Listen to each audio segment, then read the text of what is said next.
Mister Agarwal. Yes sir. मैंने आपके सारे के सारे एम्प्लॉयज की केस स्टडी की और जिन जिन एम्प्लॉयज को मैं टर्मिनेट करना चाहता हूं उनके टर्मिनेशन लेटर्स आप तक मेल कर दिए गए। प्लीज मेक श्योर कि सारे के सारे लेटर्स साइन कर दिए जाएं। Is that clear? Sure sir, I will get it done. Thank you. ए ओबी, ये रोना बंद कर यार, जब देखो रोती रहती है। तू 21st सेंचुरी की लड़की है, रोने में नहीं रुलाने में बिलीव किया कर। अरे अरे सुनो ना, अभी मैंने ना ब्रिटनी स्पीयर्स को देखा टीवी पर अंदर। ब्रिटनी स्पीयर्स नहीं आजी, Britney Spears. Britney Spears. Britney Spears. Spears, वही तो बोला मैंने। ब्रिटनी को देखा और मुझे ऐसा लगा मेनका और उर्वशी इंडिया से यहाँ शिफ्ट हो गई हमारे कनाडा में, और उन दोनों की आत्मा हमारे ब्रिटनी में उतर गई। आजी, कि हमारे डिस्कशन में ब्रिटनी स्पीयर्स कहाँ से आ गई? अरे डफर को कैसे समझाऊं? अरे समझने की कोशिश करना। सुन, ये पागल वो अर्जुन पे फिदा है। अर्जुन को ये मालूम है वो इसको भाव नहीं देता है। क्या है, हमारी दुनिया में जो चीज आसानी से मिलती है उसकी कदर नहीं होती बेटा। वो भी सुन ना, इधर तू एक काम कर, किसी दूसरे लड़के को पकड़ ले। आजी, ये क्या बोल रही हो तुम? ये सचमुच का नहीं, झूठ मूठ का नाटक। देख बेटा, तू जब किसी दूसरे लड़के के साथ जाएगी, अर्जुन देख लेगा, वो जल जल के खाक होगा और सोचेगा अरे बाप रे, मुझसे अच्छा लड़का भी इसको मिल सकता है। वो भाग भाग के तेरे पीछे आएगा। वाओ वाओ आजी, what an idea, what a brilliant idea. Wow, एक काम करते, आज रात को ना पार्टी करते, पार्टी। तुझे पता है अर्जुन आ रहा है कोई बिजनेस डील साइन करने के लिए। तू उस पार्टी में किसी और लड़के के साथ जा, मेक हिम फील जेलस। अगर ऐसा है तो मैं जरूर जाऊंगी। अर्जुन को हाँ करवाने के लिए मैं कुछ भी कर सकती हूँ।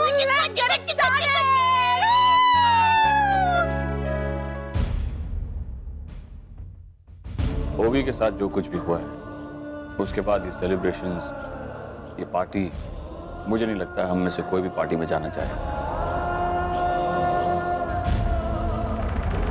Party time. बाबा, आपके पास सिर्फ 5 मिनट्स हैं, आप जल्दी रेडी हो जाइए, हम सब पार्टी में जा रहे हैं। बेटे लेकिन party. Yes, 5 minutes, get ready, हम आपका नीचे वेट कर रहे हैं। जल्दी से ये पहन लीजिए, 5 मिनट में पार्टी टाइम। जल्दी जल्दी चलो, कम करो। अरे बाबा गेट रेडी, 5 मिनट, हम लोग नीचे हैं। नीचे हैं।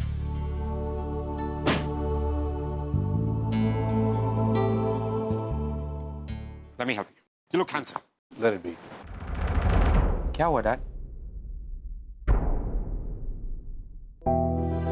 I don't want to talk to you But क्यों? because तुमने मेरी डार्लिंग ओवी का दिल तोड़ा। You said no to her. Dad, You didn't even care कि मानव, ओवी और मुझे कितनी तकलीफ हुई होगी। बचपन से इतना प्यार करती तुमसे वो, तुम्हें उसकी फीलिंग की जरा भी कदर नहीं। डैड आप लोग जैसा सोच रहे हैं ऐसा कुछ नहीं है। तो फिर कैसा है अर्जुन? You tell me, कैसी लड़की चाहिए थी? Someone who's jet setting like you, business woman, जिसे काम काम काम के अलावा कुछ नहीं सोचता? आप सब लोग मुझे गलत समझ रहे हैं। डैड मैं ओवी को पसंद करता हूँ, इट्स नॉट दैट। और मैं ये चाहता हूँ कि अपनी पूरी जिंदगी खुश रहे, दैट्स इट। और मेरे जैसे बिजनेस माइंडेड लड़के के साथ वो खुश नहीं रहेगी dad. You're lying. Actually Arjun, तुम बहुत सेल्फिश हो, सिर्फ अपने बारे में सोचते हो। अगर तुमने उसके बारे में सोचा होता तो इतनी आसानी से उसकी खुशियां नहीं छीनते। डैड प्लीज मेरी बात को समझने की कोशिश कीजिए। डैड मैं उसकी रिस्पेक्ट करता हूँ, उसकी फीलिंग्स की रिस्पेक्ट करता हूँ। Dad she is a fun loving girl, वो एक बहुत बबली लड़की है and I am a workaholic freak dad. वो मेरे साथ खुश नहीं रहेगी, मैं उसके काबिल नहीं हूँ डैड। वो तुम्हें अपने काबिल समझती है। You may be the worst guy in the world, but she loves you, damn it. I don't know why you can't see that. She accepts you. What's your problem? There's no problem, Dad. I know she loves me. मैं जानता हूँ मुझसे प्यार करती है। She's a nice girl. But मैं उसे उस तरह से नहीं देखता, Dad. And why is that? किसी और से प्यार करते हो? डैड, ऐसा कुछ नहीं है। Then what is the problem? वो भी एक अच्छी लड़की है, वो तुम्हारा दुख, दर्द, खुशियाँ, परेशानी, she can share everything with you. तुम्हें कभी ऐसा एहसास हुआ है किसी लड़की से मिलके कि तुम उसके साथ अपनी जिंदगी की तमाम चीजें शेयर कर सकते हो? डार्क सीक्रेट्स, हर एक बात। Have you ever felt it? No. Well, she is the one. She loves you. She understands you. तुम कम से कम उससे बात तो करते हो। Otherwise, I see you like a machine. मुझे लगता है तुम्हें जिंदगी में ठहराव की जरूरत है। And that is why तुम्हें ओबी से शादी करनी चाहिए। Dad, please. I don't want to force you. My request is, एक बार सोचना जरूर जो मैंने कहा है तुमसे।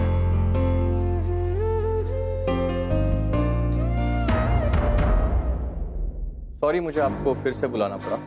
मुझे अभी अभी कनाडा से फोन आया। उन्होंने वो लिस्ट भेजी है जिन्हें वो टर्मिनेट करना चाहते हैं। मुझे ये कहते हुए बिल्कुल अच्छा नहीं लग रहा है, but I am really sorry, I am helpless. अब मैं उन लोगों के नाम पढ़कर सुनाता हूँ। मिस्टर हर्षद मेहता, मिस्टर दीपक त्यागी, मिस्टर नीलेश पांचाल, मिस्टर हर्ष देसाई, मिस्टर राज बहादुर राजपूत और मिसेस दर्शना देशमुख।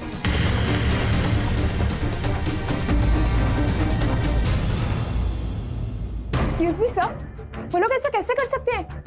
अभी अभी मेरी उनके बॉस से बात हुई थी और उन्होंने मुझे अश्योर किया था कि कोई भी एम्प्लॉय नहीं निकाला जाएगा। सर मुझे लगता है जरूर कोई मिसअंडरस्टैंडिंग हुई है। कोई मिसअंडरस्टैंडिंग नहीं हुई है। उनका अभी अभी मुझे मेल आया है जो मैं आप लोगों को सुना रहा हूँ। ये आप लोग ऐसा कैसे कर सकते हैं? ये आप लोगों के साथ धोखा है। हाँ, इस तरह से धोखा है। देखिए, मैं आपके फीलिंग्स समझ सकता हूँ, लेकिन कंपनी फीलिंग्स पर नहीं चलती। अगर आप लोगों को फिर भी प्रॉब्लम है तो आप लोग उनसे बात कर सकते हैं। मैं बात करूंगी सर उनसे। आप मुझे उनका फोन नंबर दीजिए।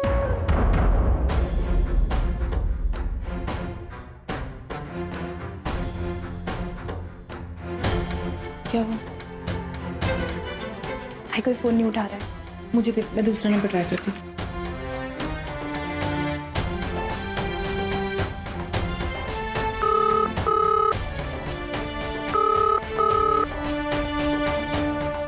हेलो।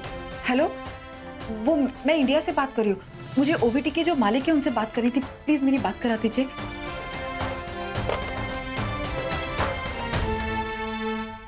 मैम, इंडिया से फोन है। किसका? नहीं मालूम।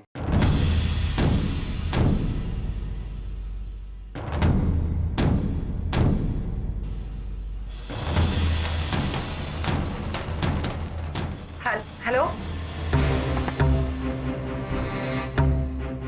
हेलो, आवाज कुछ जानी पहचानी सी लग रही। फोन नहीं रहा है। हेलो, अरे देवा, ये तो अर्चना की आवाज है, लेकिन इतने सालों बाद अचानक, और उसे यहाँ का नंबर कहाँ से मिला होगा?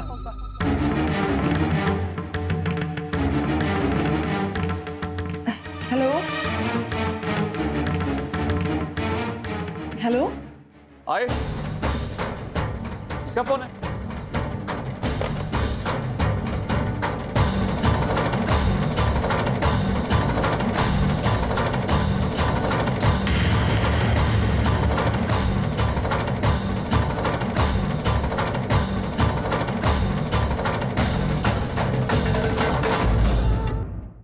किसका फोन था? आई मैं पूछ रहा हूँ किसका फोन था? रॉन्ग नंबर था। रॉन्ग नंबर था तो फिर तू इतनी घबराई हुई क्यों है? मतलब पता नहीं किसका फोन था, कुछ अजीब सा था। मतलब मुझे लगा कि मैं किसी इंसान से नहीं, मैं भूत से बात कर रही हूँ। कैसे कैसे लोग रहते इस देश में। मुझे तो अभी फोन उठाने से भी डर लगने लगा है। व्हाट्सअप आजी, क्या हो रहा है? क्या बात है आजी? आप इतनी परेशान क्यों लग रही हो? क्या हुआ बाबा? कुछ नहीं बेटा, ये तेरी आजी है ना जो सबको डराती है, आज ये खुद डर गई, वो भी एक रॉन्ग नंबर से। इतने लोगों का नंबर ट्राई कर चुके हैं, लेकिन कोई फोन ही नहीं उठा रहा। जिन्होंने उठाया उन्होंने कुछ कहा ही नहीं। कुछ समझ में नहीं आ रहा है क्या करे। अब क्या होगा? क्या करेंगे हम लोग? हमें तो सब कुछ खत्म होता हुआ दिख रहा है, सारे रास्ते जैसे बंद हो गए हो। नहीं, हम इतनी आसानी से हार नहीं मानेंगे। हमारे साथ अन्याय हो रहा है और हम इसका जवाब देके रहेंगे। क्या करे? क्या करे? आई तो बस देखती जा। इन्हें पेपर गेम में बहुत दिलचस्पी है ना, तो यही से अपने हक के लिए लड़ना हमें अच्छी तरह से आता है।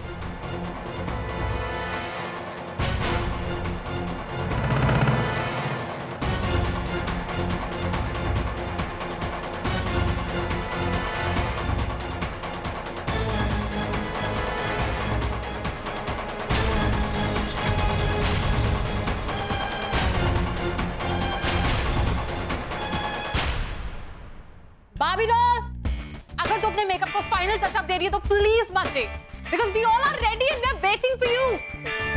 ओवी, कोई बात नहीं बेटे, take your time, take your time. मैं तब तक अपने मेल्स चेक कर लेता हूँ।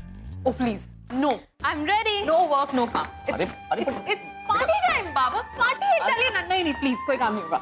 चलिए चलिए। अरे मैं अपनी घड़ी पहनना भूल गया, मैं अभी पहन कर आता हूँ।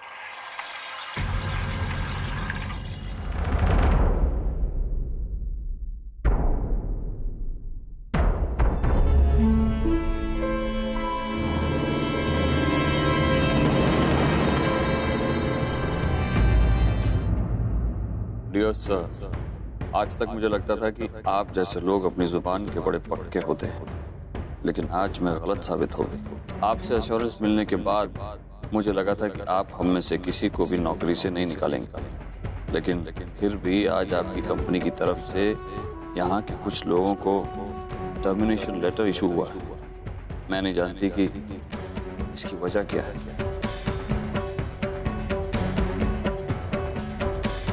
लेकिन इसी तरह आप हमारे साथ अन्याय करते रहे तो मजबूरन हमें अपने हक के लिए स्ट्राइक पर जाना पड़ेगा। साथ ही साथ हमें ये भी कोशिश करेंगे कि आपको कोर्ट की तरफ से एनओसी ना मिले। सर, वर्कर्स का कंपनी के खिलाफ जाना कंपनी को कितना नुकसान पहुंचाता है ये तो आप जानते ही हो। प्लीज आप इसको धमकी मत समझिएगा, ये बात आपके टर्मिनेशन लेटर का जवाब है। धन्यवाद। बाबा, वी आर गेटिंग लेट, चलिए।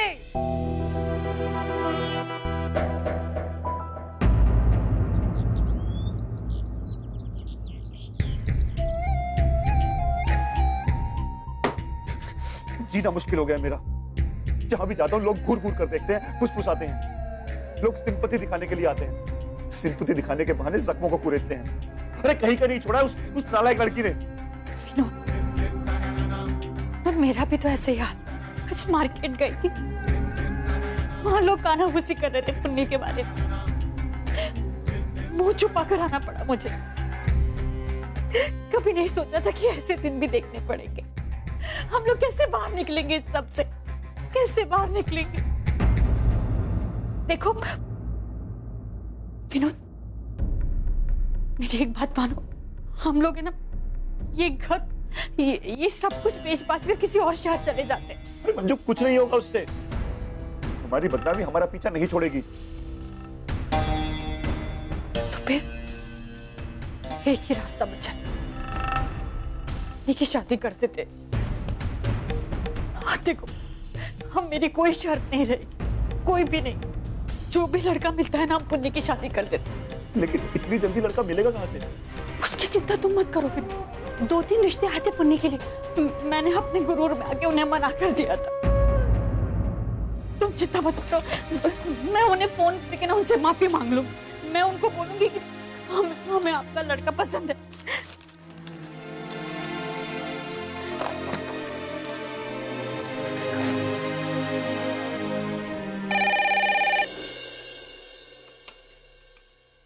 हॅलो ताई, मी मंजुषा करंजकर। आज अचानक याद कैसे आ गई? आपसे पूर्णिमा के रिश्ते की बात करनी थी। आपने फोन किया था ना पहले। वो ताई, मुझे वो रिश्ता मंजूर है। आप बोले तो बस जल्दी से शादी तय कर देते। शादी तो मैं करा देती हूँ मंजूषा वेनी, लेकिन आपकी बेटी की डिमांड्स कुछ ज्यादा ही हैं। नहीं ताई, अभी ऐसी कोई बात नहीं है। मुझे अभी आपके बेटे का रिश्ता मंजूर है। आवाज नीची करके बात कीजिए। बच्चा लड़कियों के माँ बाप को ऊंची आवाज में बात करने का हक नहीं होता। बड़ी आई है रिश्ता जोड़ने वाली। मेरे बेटे की शादी अगर आपकी बेटी से हो जाती और बाद में आपकी बेटी की करतूत पता चलती तो उसका जीवन तो बर्बाद ही हो जाता ना। आप लोगों ने ये सोचा भी कैसे कि हम जैसे शरीफ लोग आप लोगों से रिश्ता रखेंगे? आइंदा से यहाँ भूल कर भी फोन मत कीजिएगा। वो मंजू, क्या कहो? नहीं विनोद, वो एक्चुअली उनके बेटे की शादी तय हो चुकी है। कोई बात नहीं, और 2-3 रिश्ते हैं, मैं उनको फोन करती हूँ।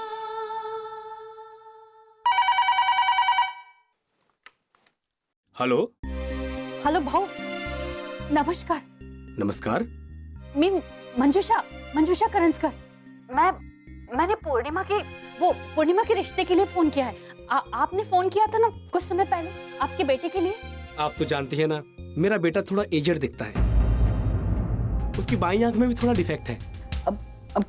लेकिन वो ये छोटी मोटी बातें तो कोई मायने नहीं रखती ना।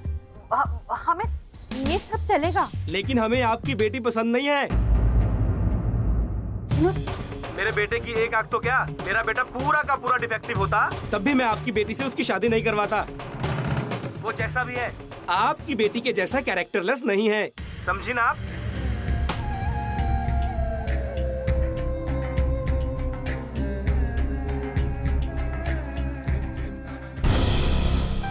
उन्हें कुठे चालली? आई वो एक जॉब इंटरव्यू है, उसी के लिए जाए।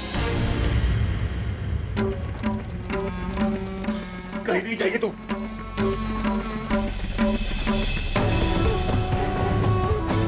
अगर इस कमरे से तूने एक कदम भी बाहर निकाला ना तो तेरी टांगे तोड़ दूंगा मैं।